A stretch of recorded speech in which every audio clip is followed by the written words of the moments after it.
Today we're going to talk about the lies that Judge Ketanji Brown Jackson dealt with at her confirmation hearing and the chilling suggestions made by Republicans when it comes to overturning certain court cases. And I interview Senator Chris Murphy from Connecticut about Ukraine's performance in their war with Russia, the likelihood of the Senate acting on legislation against oil companies, and whether this will be a catalyst for a transition to renewables. I'm Brian Tyler Cohen, and you're listening to No Lie.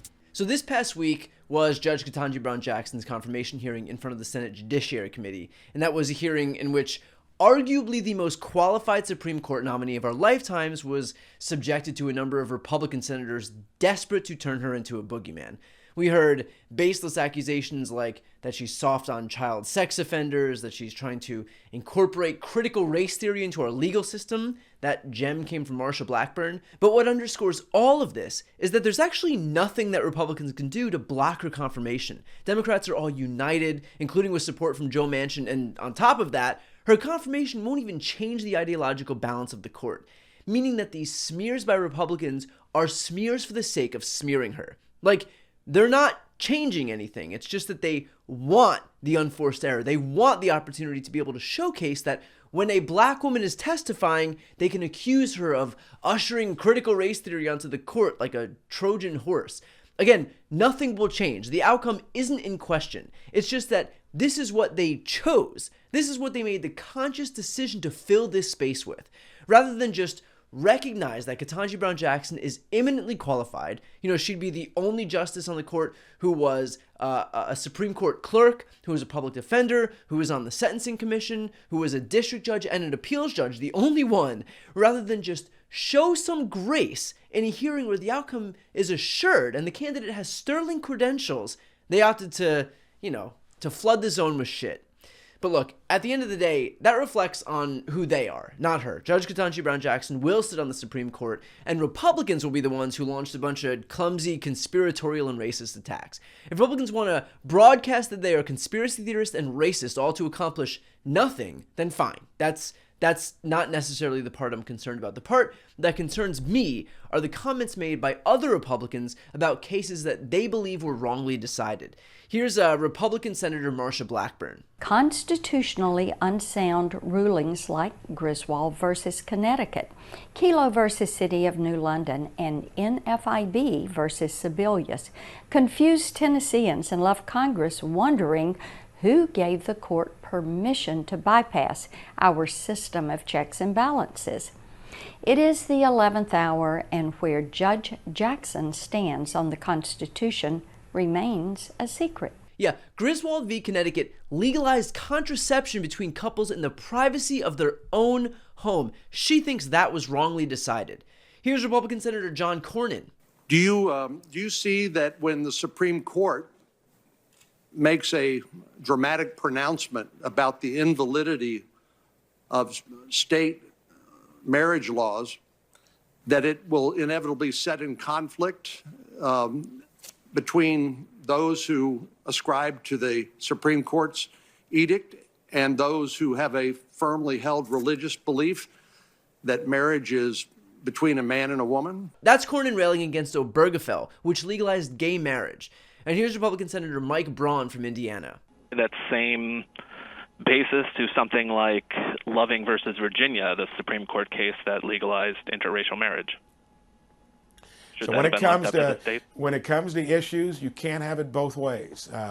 When you want that diversity to shine within our federal system, there are going to be rules and proceedings.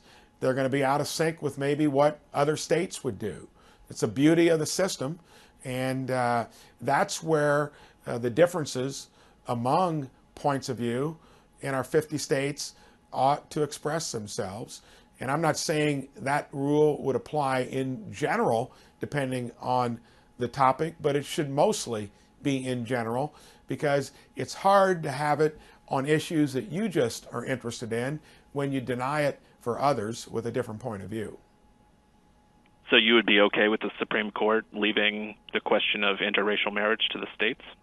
Yes, I think that that's something that if you're not wanting the Supreme Court to weigh in on issues like that, you're not going to be able to have your cake and eat it too. I think that's hypocritical.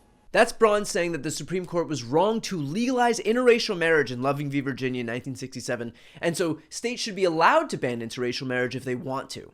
You know, at some point, Democrats have to recognize that pretending what Republicans are saying, what they are shouting from the rooftops, is somehow not what they mean. They mean it. They said they were going to go after abortion. Democrats said, don't worry, it'll never happen. It's settled law. It's too unpopular. And now abortion is effectively illegal in Texas.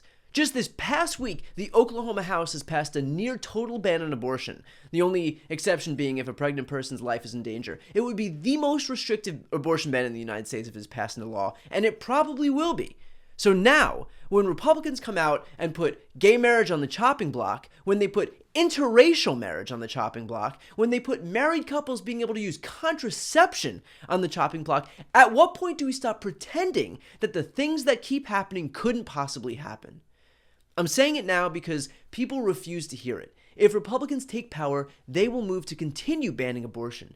They will move to overturn court cases legalizing gay marriage and legalizing interracial marriage. And if they're crazy enough, because literally nothing says that they're not, allowing the use of contraception.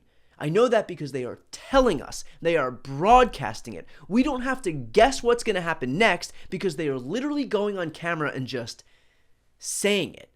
And look, I understand the Democrats haven't been able to deliver to the extent that we wanted thus far, and I'm not going to pretend that that hasn't been disappointing. Like, we have a 50-50 Senate, and Joe Manchin is a conservative, and Kyrsten Sinema just sucks, and I get that even me pointing to Manchin and Sinema as an excuse still isn't a satisfying answer. I get all of that.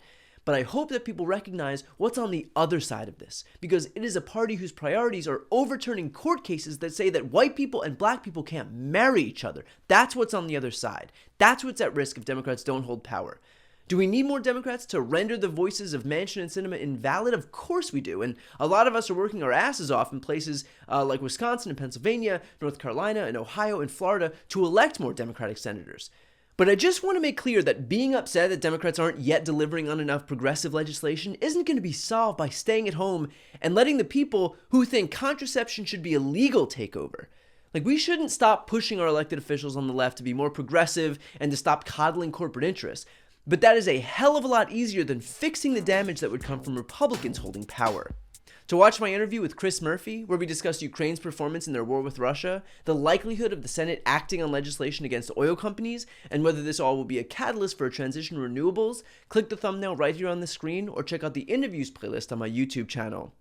And I have a bonus interview this week with former U.S. Senator from Alabama, Doug Jones, where he goes all in debunking some of the disinformation being peddled by Republicans from Judge Ketanji Brown Jackson's confirmation hearing. And that's available only on my audio podcast. You can click the thumbnail for that right here on the screen or search for No Lie with Brian Tyler Cohen wherever you listen to podcasts.